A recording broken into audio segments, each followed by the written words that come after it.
Je pense que les gens ont toujours aimé François Fillon à droite. Son élection, elle s'explique par le rejet de l'électorat de droite de Nicolas Sarkozy. Je pense qu'il y a une prophétie auto-réalisatrice par les sondages. Les gens ont vu une dynamique Fillon et se sont dit tiens là c'est un moyen d'éviter Juppé. Ce qui peut-être l'a bien aidé, il l'a reconnu lui-même, c'est son passage à l'émission Une ambition intime de Karine Le Marchand. Il sait convaincre, donc je comprends que ça puisse séduire. Il incarne une forme d'autorité tranquille. Je pense que c'est quelqu'un qui a de l'expérience. Il a été secrétaire général des Républicains, enfin de l'UMP à l'époque.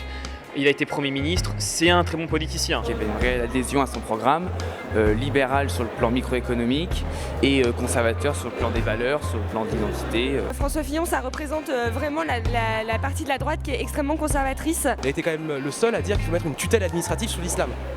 Ce qui, Marine Le Pen l'aurait dit, elle aurait été traitée de fasciste. L'ambiguïté sur l'IVG aussi, vraiment, on aime beaucoup. Hein. Alors moi je pense qu'il n'y a pas d'ambiguïté sur l'IVG, je pense qu'il a été très clair là-dessus. Je pense qu'à la sortie des études, c'est le plus à même de proposer de l'emploi pour la France. Quand il se réclame thatcherien, il faut aussi se rappeler que c'était les plus hauts taux de chômage pendant l'Angleterre sous Thatcher. Même Alain Madelin, qui est quand même pas non plus connu pour son gauchisme extraordinaire, l'a désavoué. En disant que c'était trop, son programme était trop libéral. J'espère qu'il sera un peu plus modéré pendant son mandat. Je pense qu'il y a plein de gens qui se reconnaissent pas dans ses valeurs, même à droite, par exemple les gens qui auraient soutenu Alain Juppé. C'est le candidat de la droite, le score parle pour lui, quoi. Alors, il a rassemblé à droite, c'est déjà fait. Maintenant, est-ce qu'il va pouvoir rassembler au-delà?